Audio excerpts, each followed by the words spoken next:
أعوذ بالله من الشيطان الرجيم بسم الله الرحمن الرحيم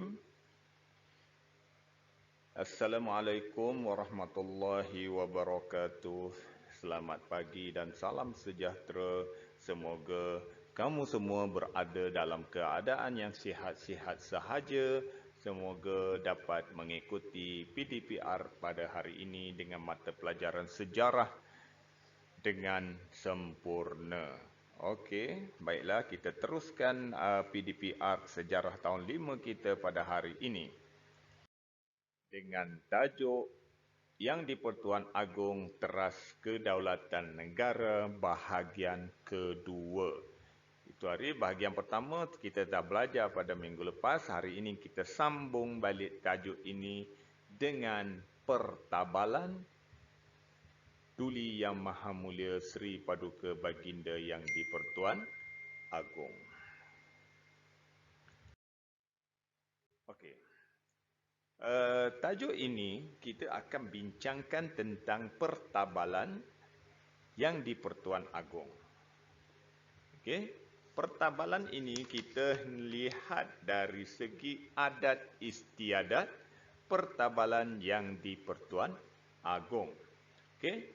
Yang di-Pertuan Agong sebagaimana yang saya ceritakan sebelum ini merupakan ataupun jawatannya dipilih dan dimasyhurkan dalam majlis istiadat pertabalan yang penuh gilang gemilang di Istana Negara. Okey. Hari ini kita bincangkan mengenai istiadatnya ataupun urutan istiadat Yang di-Pertuan Agong. Yang pertama sekali ialah Yang di-Pertuan Agong melafazkan sumpah memegang jawatan dalam mesyuarat Majlis Raja-Raja. Selepas melafazkan sumpah, Yang di-Pertuan Agong menandatangani surat sumpah memegang jawatan yang disembahkan oleh penyimpan mohor besar raja-raja. Okey, istiadat pertabalannya yang pertama sekali Agong kena lafaz sumpah memegang jawatan. Selepas lafaz sumpah, Agong kena tanda tangani surat sumpah memegang jawatan. Okey. Kemudian yang ketiga, Perdana Menteri membacakan watikah pengisytiharan di hadapan Yang di-Pertuan Agong pada Majlis Istiadat Pertabalan. Okay. Yang keempat, Yang di-Pertuan Agong mengucuk keris kerajaan sebagai Ketua Utama Negara pada Majlis Istiadat Pertabalan. Okey, mula-mula ikrar, lepas tu baginda kena tanda tangan. Lepas tanda tangan, Perdana Menteri baca watikah pengisytiharan di hadapan Yang di-Pertuan Agong. Kemudian Agong ataupun baginda mengucuk keris kerajaan sebagai tanda Ketua Utama Negara.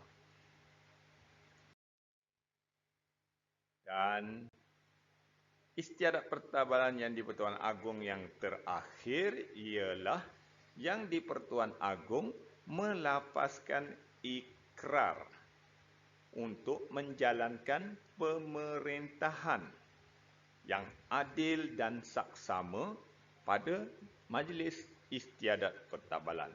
Kalau yang pertama tadi melafazkan sumpah memegang jawatan, yang kelima baginda kena lafazkan ikrar untuk menjalankan pemerintahan yang adil dan saksama. Okey, saya ulang balik. Apakah istiadat pertabalan Yang di-Pertuan Agong? Yang pertama, baginda melafazkan sumpah memegang jawatan dalam mesyuarat Majlis Raja-Raja. Yang kedua, baginda menandatangani surat sumpah memegang jawatan. Yang ketiga, Perdana Menteri membacakan watikah. Okey, watikah ini ataupun dalam bahasa lain ataupun maksud watikah ialah surat tauliah ataupun surat kuasa. Okey. Perdana Menteri membacakan watikah. Okey, yang keempat, baginda ataupun Yang di-Pertuan Agong mengucup keris kerajaan sebagai ketua utama negara. Dan yang akhir sekali, Yang di-Pertuan Agong melafazkan ikrar untuk menjalankan pemerintahan yang adil dan saksama. Okey. Kita tengok pula bidang kuasa Yang di-Pertuan Agong. Okey, minggu lepas saya dah bagi tahu bahawa bidang kuasa Yang di-Pertuan Agong terdiri daripada 3 badan. Yang pertama, Badan Perundangan, yang kedua, Badan Eksekutif dan yang ketiga, Badan Kehakiman.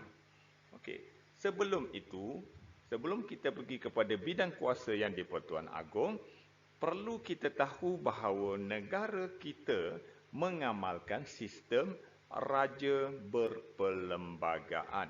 Maksudnya, kita mempunyai raja tetapi setiap tindak tanduk ataupun setiap bidang kuasa Yang di-Pertuan Agong itu adalah berlandaskan kepada perlembagaan persekutuan. Apakah itu perlembagaan? Perlembagaan ialah undang-undang tertinggi negara kita. Okey, bidang kuasa Yang di-Pertuan Agong apa dia? Yang pertama, Yang di-Pertuan Agong ialah ketua agama Islam bagi negeri baginda dan negeri-negeri yang tidak beraja. Okey, katakanlah agung sekarang ni ialah agung dari negeri Pahang. Okey, kalau agung dari negeri Pahang, maknanya baginda merupakan ketua agama Islam bagi negeri Pahang. Kalau agung itu berasal dari Kelantan, maka baginda merupakan ketua agama Islam bagi negeri Kelantan. Okey.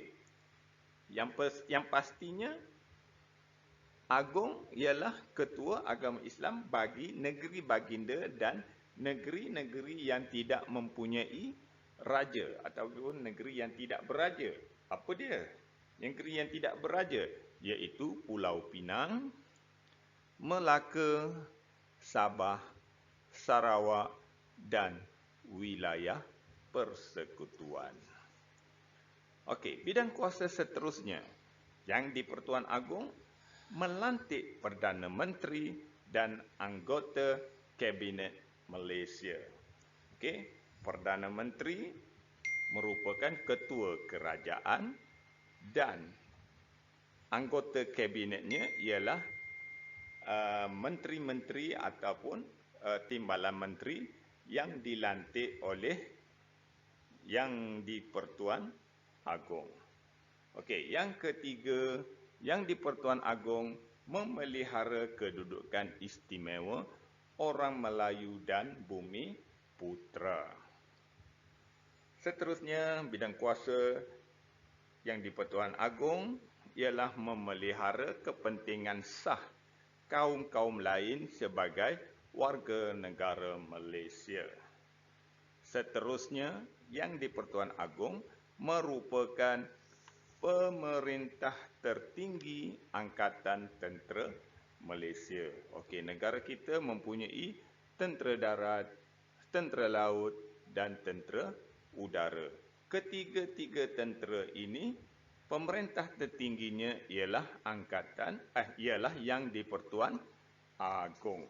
Tak kira lah laut ke, udara ke, darat ke, pemerintah tertingginya ialah Yang di-Pertuan Agong. Okey. Bidang kuasa Yang di-Pertuan Agong yang seterusnya ialah memperkenankan rang undang-undang yang diluluskan oleh Parlimen. Apa itu memperkenankan? Memperkenankan ialah mengizinkan ataupun persetujuan yang diberikan oleh raja atau sesuatu pihak supaya arahan atau penguatkuasaan sesuatu undang-undang dapat dilaksanakan. Okey, rang undang-undang ialah undang-undang yang disediakan oleh menteri setelah dibahaskan di parlimen, maka undang-undang ini dipersembahkan kepada yang di-Pertuan Agong untuk menerima perkenan. Okey. Seterusnya, yang di-Pertuan Agong mempunyai kuasa mutlak memanggil, memberhentikan dan membubarkan parlimen ataupun dia panggil memprorokkan parlimen. Okey. Sekarang ni sedang berlangsung persidangan parlimen. Okey. Agong berhak ataupun mempunyai kuasa untuk memanggil menteri-menteri dan ahli-ahli parlimen ini bersidang. Dan yang Dewan Agong juga mempunyai kuasa untuk memberhentikan ataupun membubarkan parlimen supaya pilihan raya baharu dapat dijalankan. Okey, bidang kuasa yang di-Pertuan Agong yang seterusnya dan yang terakhir iaitu mengurniakan darjah kebesaran bintang dan pingat. Okey, kalau hari keputeraan Duli Yang Maha Mulia Seri Paduka Baginda Yang di-Pertuan Agong, maka yang di-Pertuan Agong boleh mengurniakan pingat sama ada Datuk ataupun Tan Sri ataupun Tun. Itu semua adalah kurniaan darjah kebesaran, pingat dan bintang. Okey, ini dilakukan oleh yang di-Pertuan Agong. Ada juga yang dilakukan oleh sultan-sultan, tapi yang di-Pertuan Agong juga boleh mengurniakan darjah kebesaran, bintang dan pingat. Okey, untuk hari ini saya rasa untuk setakat ini sahaja dan kita akan sambung kembali yang di-Pertuan Agong ini dalam bahagian yang ketiga, iaitu kita akan membicarakan tentang alat kebesaran yang di-Pertuan Agong. Okey. Yang ketiga nanti kita akan bincangkan alat kebesaran yang di-Pertuan Agong. Dan kita akan bincangkan juga nama-nama ataupun sultan-sultan yang pernah menjawat jawatan yang di-Pertuan Agong, iaitu bermula daripada almarhum Tuanku Abdul Rahman ibni almarhum Tuanku Muhammad, iaitu Agong yang pertama sehinggalah Agong yang ke-16, iaitu Al-Sultan Abdullah Riayatuddin Al-Mustafa Billah Shah ibni almarhum Sultan Haji Ahmad Shah Al-Musta'in Billah.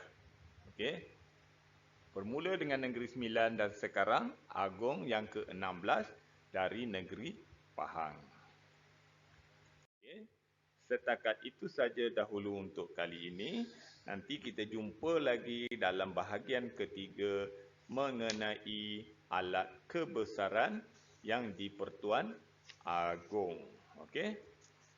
Sekian. Wabillahi taufiq wa hidayah. Wassalamualaikum warahmatullahi wabarakatuh.